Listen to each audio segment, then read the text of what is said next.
Keluaran bab 40. Musa mendirikan kemah suci. Berfirmanlah Tuhan kepada Musa, pada hari yang pertama dari bulan yang pertama haruslah engkau mendirikan kemah suci, yakni kemah pertemuan itu. Kau tempatkanlah di dalamnya tabut hukum dan kau pasanglah tabir sebagai penudung di depan tabut itu. Kau bawalah ke dalamnya meja dan taruhlah di atasnya perkakas menurut susunannya. Kau bawalah ke dalamnya kandil dan kau pasang lampu-lampunya di atasnya. Kau taruhlah mezbah emas untuk membakar ukupan di depan tabut hukum. Kau gantungkanlah tirai pintu kemah suci. Kau taruhlah mezbah korban bakaran di depan pintu kemah suci, yakni kemah pertemuan itu. Kau taruhlah bejana pembasuhan di antara kemah pertemuan dan mezbah itu. Lalu kau taruhlah air ke dalamnya. Haruslah kau buat pelataran keliling dan kau gantungkanlah tirai pintu gerbang pelataran itu.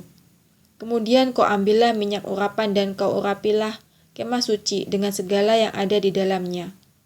Demikianlah harus engkau menguduskannya dengan segala perabotannya, sehingga menjadi kudus. Juga kau urapilah mezbah korban bakaran itu dengan segala perkakasnya. Demikianlah engkau harus menguduskan mezbah itu, sehingga mezbah itu maha kudus. Juga kau urapilah bejana pembasuhan itu dengan alasnya, dan demikianlah engkau harus menguduskannya. Kemudian kau suruhlah Harun dan anak-anaknya datang ke pintu kemah pertemuan, dan kau basuhlah mereka dengan air.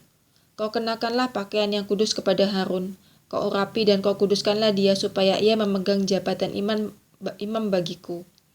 Juga anak-anaknya kau suruhlah mendekat dan kau kenakanlah kemeja kepada mereka. Urapilah mereka seperti engkau mengurapi ayah mereka, supaya mereka memegang jabatan imam bagiku.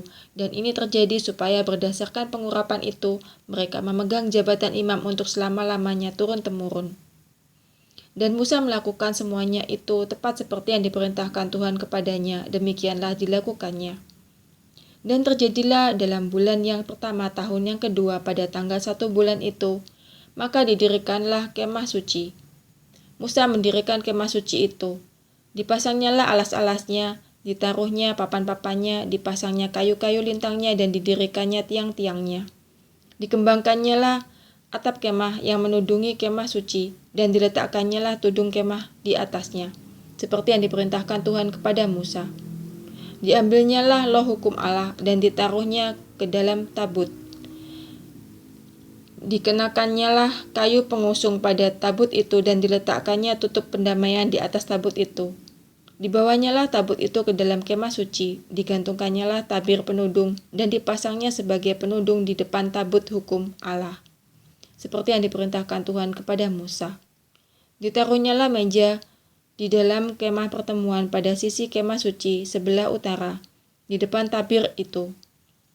Diletakkannya di atasnya roti sajian menurut susunannya di hadapan Tuhan, seperti yang diperintahkan Tuhan kepada Musa.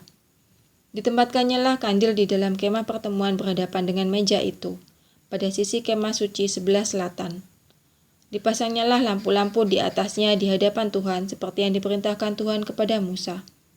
Ditempatkannya mezbah emas di dalam kemah pertemuan di depan tabir itu. Dibakarnyalah di atasnya ukupan dari wangi-wangian seperti yang diperintahkan Tuhan kepada Musa. Digantungkannyalah tirai pintu kemah suci. Mezbah korban bakaran ditempatkannya di depan pintu kemah suci, yakni kemah pertemuan itu, dan dipersembahkannyalah di atasnya korban bakaran dan korban sajian, seperti yang diperintahkan Tuhan kepada Musa. Ditempatkannya bejana pembasuhan di antara kemah pertemuan dan mezbah itu. Lalu ditaruhnyalah air ke dalamnya untuk pembasuhan. Musa dan Harun serta anak-anaknya membasuh tangan dan kaki mereka dengan air dari dalamnya.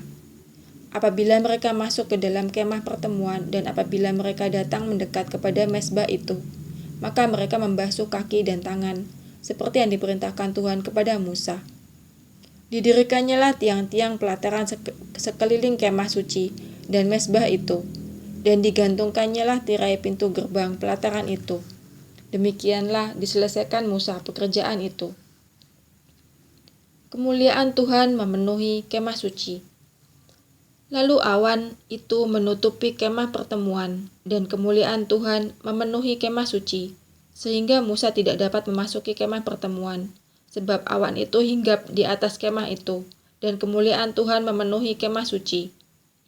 Apabila awan itu naik dari atas kemah suci, berangkatlah orang Israel dari setiap tempat mereka berkemah. Tetapi jika awan itu tidak naik, maka mereka pun tidak berangkat sampai hari awan itu naik.